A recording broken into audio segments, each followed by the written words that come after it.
There's much to talk about. Let's get to our panel. Joining us here in Washington is Thomas Burr. He's the Washington bureau chief for the Salt Lake Tribune. With us from New York is Aaron Maté. He's the host and producer of The Real News, an online news channel. Michael Johns is the co-founder of the National Tea Party movement and a former speechwriter for U.S. President George H.W. Bush. He joins us from Philadelphia. And with us here in the studio as well is award-winning journalist Frank Sesno. He's been a White House correspondent and CNN's Washington bureau chief, and is currently the director of the George Washington University School of Media and Public Affairs. Thank you to all of you for joining us. Frank, let's start in the studio. As we heard from Jim Spellman there in that report, more than 300 news publications last week across the country joined together to defend the media and to denounce President Trump's attacks on the media. I think this is pretty unprecedented. I haven't heard of this happening before. What is your assessment right now of relations between the media and the White House? Has it ever been worse? Not in my lifetime, and not this overtly. There's been plenty of tension between the president and the White House press corps, always. No president likes the coverage that he gets or thinks that it's unfair or slanted or biased or whatever. But this is overt, verbal, so far, warfare between the president and the press, with the president making the kinds of attacks that we heard: enemy of the people, dishonest, opposition party. These things are patently untrue, but they play with an American public that for a long time, long before Donald Trump, has been distrustful of the media, as the country has become more polarized, as media have broken up because of what's happened technologically, and because a great deal of the country, I think, actually legitimately had a complaint against much of the media. There have been plenty of surveys that show that most people who are in the news media in the United States have a liberal bent. The major national publications, the New York Times, the Washington Post, the LA Times, come from large urban coastal areas and tend to reflect that. In the quote-unquote good old days of the three networks that dominated the airwaves in the United States, they were run by pretty similar white men who were calling the editorial shots. So it's not an unfair conversation to have, but where it has gone has been to extremes. And what the president says is wrong, it's dangerous, it's polarizing, and it's un-American. But Frank, that perception that the media in general has a left-wing bias has not been countered by the fact that we now have Fox News. We have conservative publications like the Washington Times. Yeah, but what this has done has been to take the audience and the media around which they congregate and cast them into definite corners of the boxing ring. Right. And so it has driven the ideological polarization farther apart, and actually has had the consequence of reinforcing in people the sense that most media are choosing sides. By the way, that's not the case, and you're going to hear that from Tom in a little bit, but the largest and the loudest have tended to do that, and opinion reporting and opinion television has risen along with that. Oh, I want to get back to that in a moment, but let's bring in Michael Johns. He's in Philadelphia. Michael, to what do you attribute this breakdown, this deterioration in relations between the White House and the media?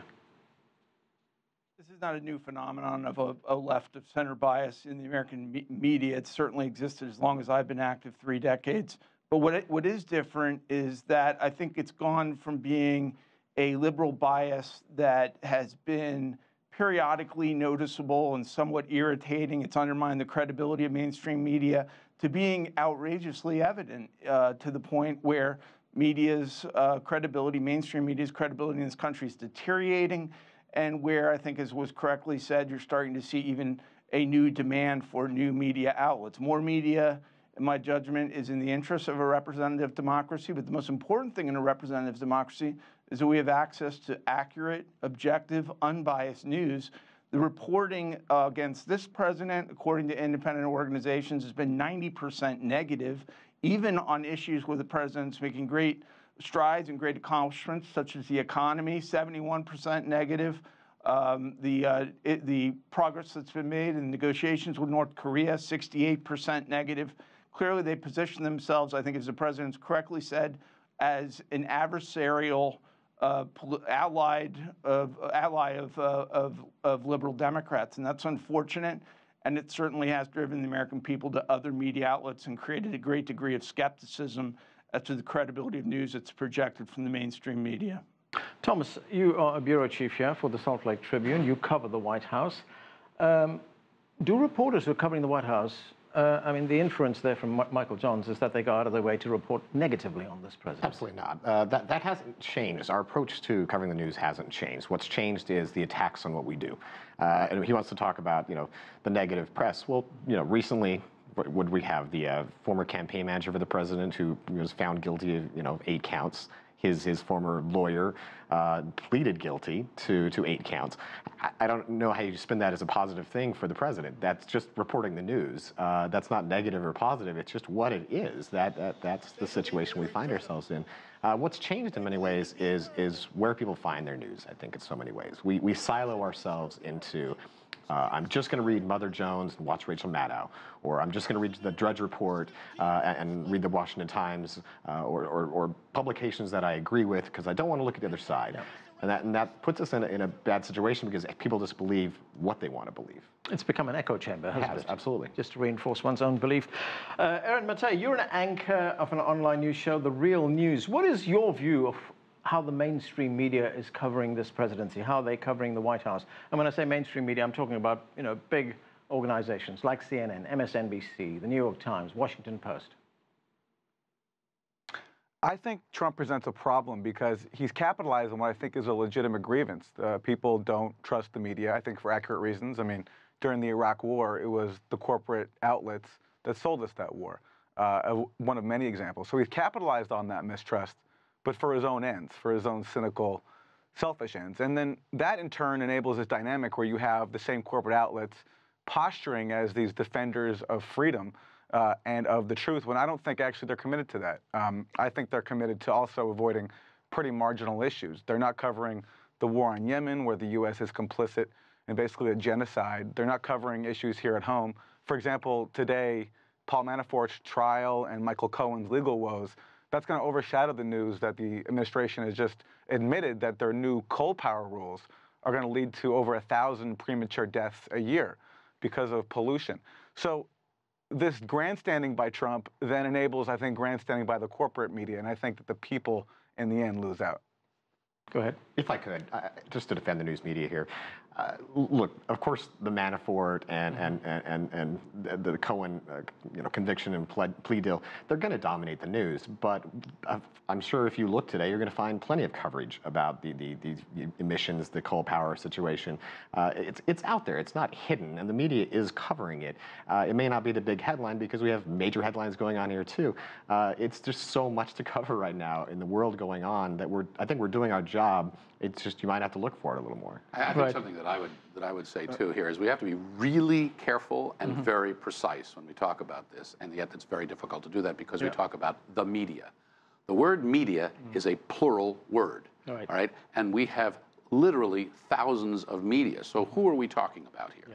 Are we talking about the New York Times and the Washington Post and others that make up the so-called mainstream media? Right. Are we talking about right-wing media that live online and peddle conspiracy theories, or conservative media that are trying to project the body of conservative thought?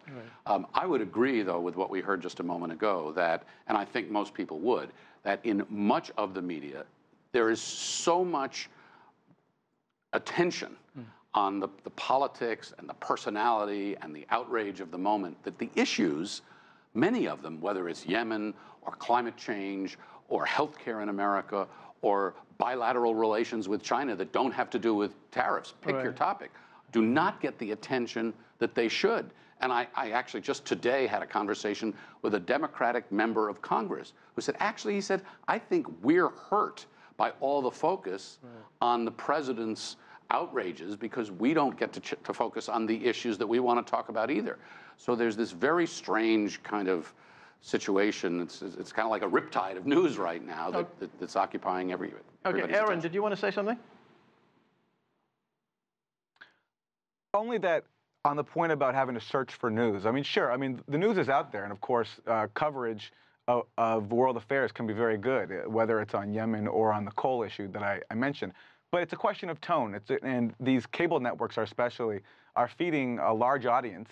And if the bulk of what they're getting is on personalities, is on innuendo about a Russia conspiracy, then the people lose out. Democracy loses out because we're not talking about the issues that actually affect people's lives. And it reinforces this dynamic where you have Trump railing against basically another faction of the elite. It's just a faction that doesn't like him. But in the process, the issues that are of concern to everyday people just aren't being covered. I think if I could just very quickly, what's happened, and one of the things that's changed in the media is that the responsibility largely has changed too. What used to be the responsibility of executive producers and executive editors is now more and more on the shoulders of news consumers. And they're going to have to take a larger role in finding this very information that you're now talking about, because it's not just going to be on any news channel or newspaper that people will pull up. Frank, recently, CNN's correspondent, White House correspondent, Jim Acosta, a very feisty correspondent, he made news himself when he called on the White House press secretary, Sarah Sanders, to state clearly, unequivocally, that the press is not the enemy of the people. It was an interesting exchange. Let's watch a bit of it. I think it would be a good thing if you were to say right here at this briefing that the press, the people who are gathered in this room right now, doing their jobs every day, asking questions of officials like the ones you brought forward earlier, are not the enemy of the people. I think we deserve that. I think the president has made his position known. I also think it's ironic. Would you mind telling us, I'm Sarah, trying to answer your question. Okay, well, I politely waited, and I even called on you despite the fact that you interrupted me while calling on your colleague. It's ironic, Jim, that not only you and the media attack the president for his rhetoric when they frequently lower the level of conversation in this country. Repeatedly, the media resorts to personal attacks without any content other than to incite anger.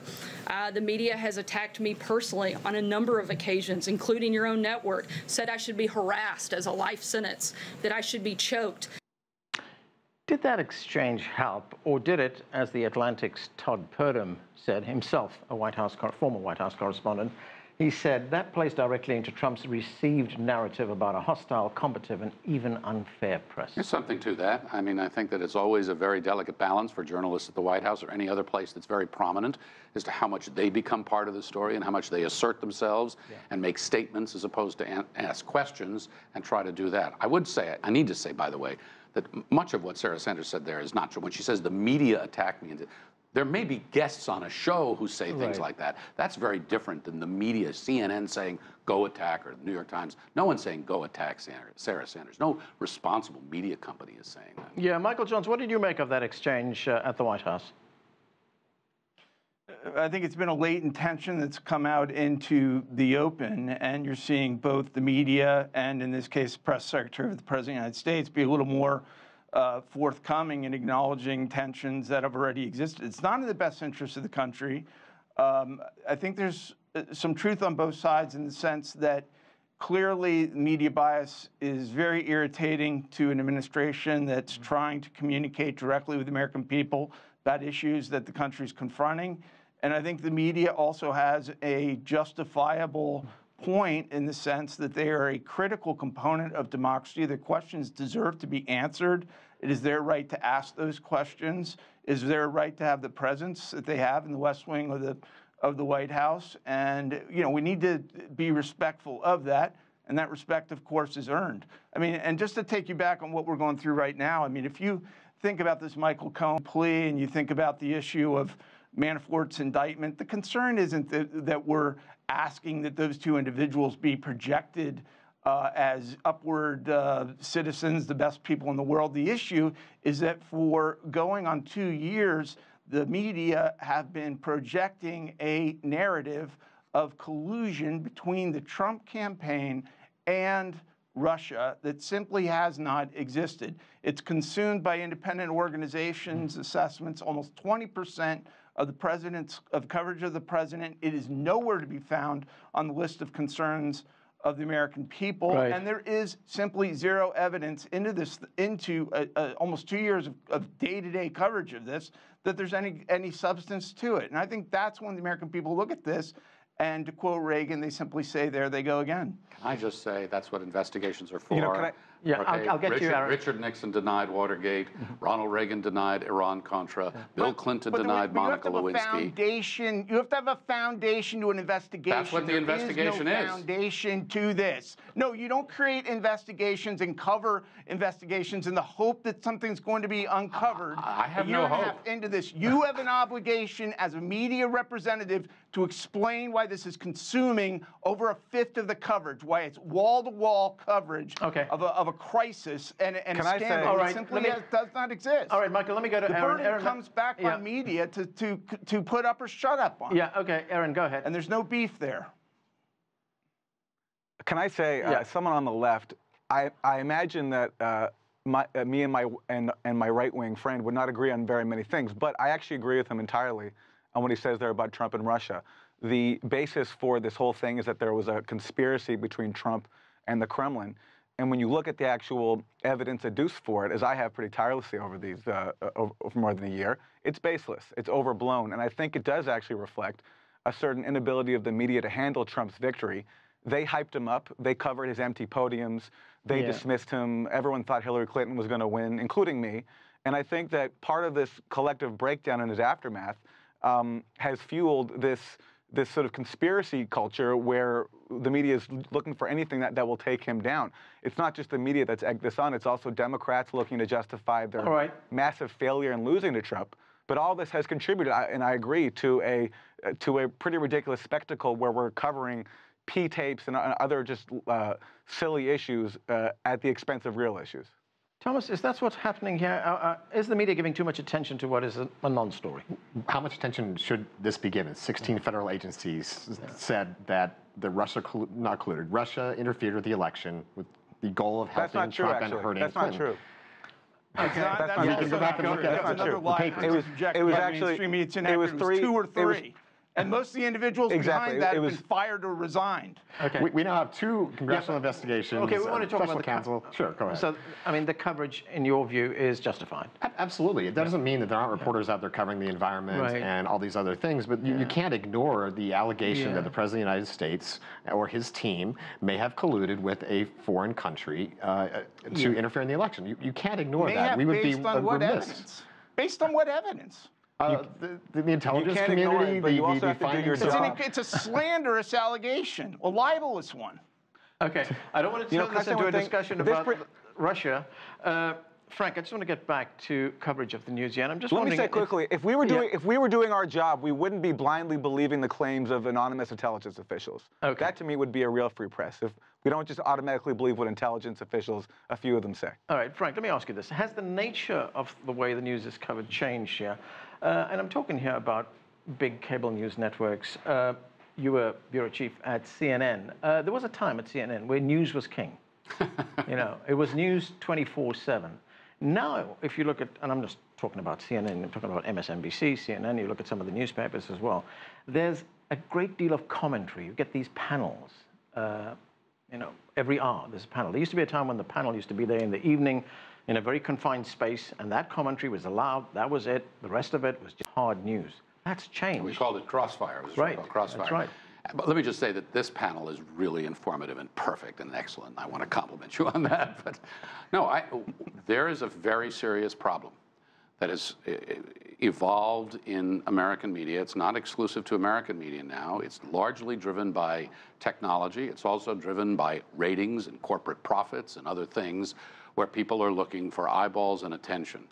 And what we now see across the media landscape in cable, which is very influential in this country, across much of talk radio, which is very influential in this country, and even on the op-ed pages of newspapers and their expressions online in particular, is more commentary, more opinion, more attack, more criticism, and a blurring, actually, of what used to be seen as traditional reporting, the facts, he said, she said, whatever, and opinion. And it's both confusing and it's dangerous, because if somebody does want to get basic information and they can't sort through the information from the opinion, we end up with a very angry, loud place. It makes me very, very happy to be a print reporter most of the time. But it makes it, I mean, you're a consumer of news as well, Thomas, but does it make it very confusing? Are we asking too much of the viewer to distinguish between what's comment and what's news? Because sometimes it's even more confusing when you put a correspondent or a reporter on the panel as well. Of course, and this isn't the days of Walter Cronkite anymore, right? But we get back to what Frank was talking about earlier. What is the media? You have Facebook, I have Facebook, I'm sure your viewers have Facebook. Does that make them the media as well? Because they're contributing to what news people are seeing. They're contributing to what information they're seeing. Some of it may be fake. Some of it may be a little more outlandish. But they're part of the mediascape as well. It is hard for people to decipher what is true and what is not, which I think gets to your very point. Yeah. Read more, learn more, check a source that you may not think you may not like, but maybe you'll get some information to prove you are right. Michael, there's another very ominous development in this criticism that the president levels at the media, and that is, you know, there are now serious concerns about the safety of journalists, that journalists may be attacked at some point. Is it time for the president to tamp it down? I think that is always a concern. I mean, we want to create an environment in this country, politically and in our media culture, that encourages civility on both sides. And unfortunately, civility has not been well rewarded politically or with ratings or with any of the things that seem to matter in this culture. But that is something that we want to concern. The issue here is you, the American people, that are disgusted with the mainstream media. This is not Trump feeding them how to think. This is Trump feeding them what they already know. And you can see that that passion is not insincere. It's real. They expect real objectivity out of our mainstream media, and they don't feel they're going to get it. I remember being down in Washington for the inauguration. And, you know, one of the biggest stories of that day that's since been forgotten was not the inauguration crowd. It was Ike Miller from Time magazine saying that Trump had removed the Martin Luther King breast from the Oval Office, which he never did. And I thought to myself, you know, having started my own career in journalism, one of the first things you would do in reporting this news is verify the fact. Why? How is it a major magazine like that does not do it? It's utterly irresponsible, and it's the basis on which this lack of confidence has. Very quickly, Thomas. He tweeted it. It was not in Time magazine, and he apologized. I want to get to Aaron very quickly. Aaron, we've been talking about the fact that Time magazine. Okay, Aaron, we've been talking about the fact that people have access to a whole range of news sources right now. What about the role of organizations like yours, the Real News Network, which is only on the internet? There's also Cenk Uyghur's Young Turks. There's The Intercept, which is run by, among others, Glenn Greenwald. Are audiences expanding? Who's watching? How is that changing the U.S. media landscape? I mean, I think there's a thirst out there for alternative sources of information, and I think the more democratic your media model is, the more your viewers can directly fund you and support you, the more honest your journalism can be, because you're not constrained by the whims and the imperatives of your ownership. And so the Real News, for example, is entirely viewer-supported. It doesn't take government or corporate money. And it leads to limited resources. We can't fly everywhere and cover everything, but I think it does increase the integrity of the news that we provide. And we are going to have to leave it there. We've run out of time. Thanks to all of you for being with us. That is it for this edition of The Heat. I'm Anand Naidu in Washington, D.C. Thanks for being with us.